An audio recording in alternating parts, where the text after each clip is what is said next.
Oh, Dios mío. Hola. Allá está la profe. Vamos a buscar a la profe. Ah, profe.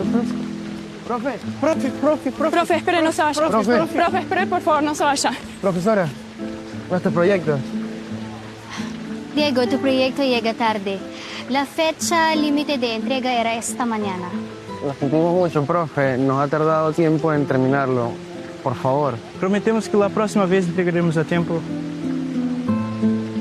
Parang kami lang ni Naruna at kay anong college.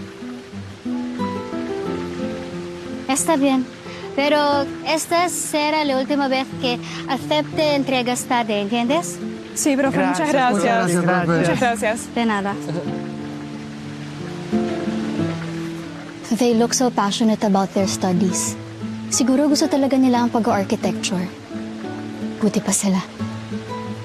Minsan, napapatanong ako kung deserve ko ba yung oportunidad na makapagtrabaho dito bilang architecture professor eh. Ang daming Pinoy na naghahangad makapunta sa posisyon ko. Pero eto ako, hindi ko pa rin masabing mahal ko yung ginagawa ko.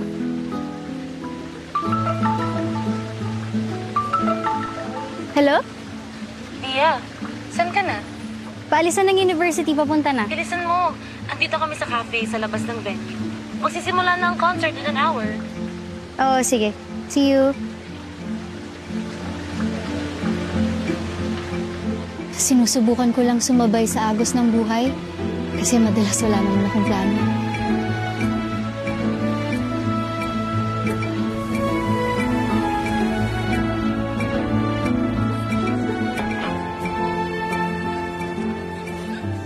Ang KJ niya talaga, no? Ilan niyo ako? Uy, ayan na pala si Via. O, yan na. Esta libre, esta siya. Gracias. Anong gusto mo? Wait lang.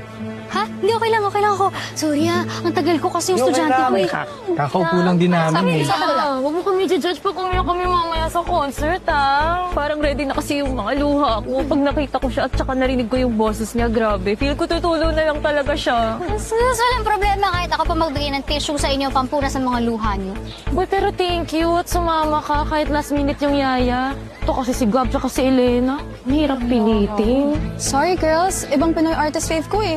Ako, ang dami kong deadline sa pagod na ako. Tulad ngayon, nag-go with the flow na lang ako sa trip ng mga kaibigan kong umattend sa concert na to.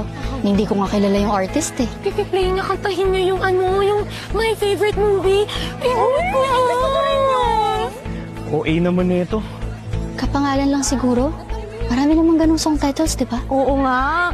Sorry na kung sobrang fan ako, Pero, sumagita tayo sa Espanya at hindi sa Pinas. Kaya nga, kung Pero sumama na lang din ako kasi gusto ko silang makabonding. Gusto kong makarelate sa mga bagay na gusto nila. Tingnan nyo, sobrang saya nilang dalawa dahil makikita na nila yung singer na to. Posible palang makaramdam ng ganyang excitement para sa isang artist. Hindi ko pa naranasan eh. Pero mas gusto yung bag ni Dio. Wala.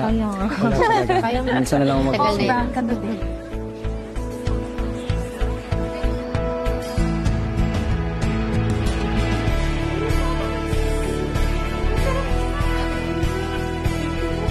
Kung tutuusin, hindi ko pa rin naman naranasan yung sobrang pagkahilig sa isang bagay o tao hanggang sa umabot sa puntong naiyak ako dahil dun.